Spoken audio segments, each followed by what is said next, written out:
Welcome to Virupakshi news channel. Welcome to Virupakshi news channel. వార్తలు చదువుతున్నది విరూపాక్షి లతారెడ్డి. ఈనాటి వార్తా విశేషాలు. రాష్ట్రపతి ఎన్నికల్లో వైఎస్ఆర్సీపీ కీలక నిర్ణయం. తెలుగువారి అభ్యర్థికి నో ఛాన్స్.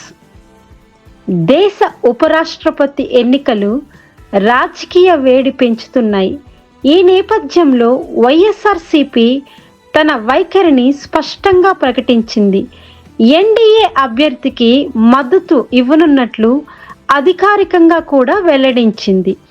ఇదే సమయంలో తెలంగాణ ముఖ్యమంత్రి రేవంత్ రెడ్డి ఒక తెలుగు వ్యక్తిని అభ్యర్థిగా నిలబెట్టాలని, తెలుగు రాష్ట్రాల మద్దతుతో దేశానికి గౌరవం తీసుకురావాలని పిలుపునిచ్చారు. అయితే వైఎస్ఆర్సీపీ ఈ ప్రతిపాదనను తిరస్కరించడం రాజకీయ వర్గాల్లో చర్చనీయాంశంగా మారింది.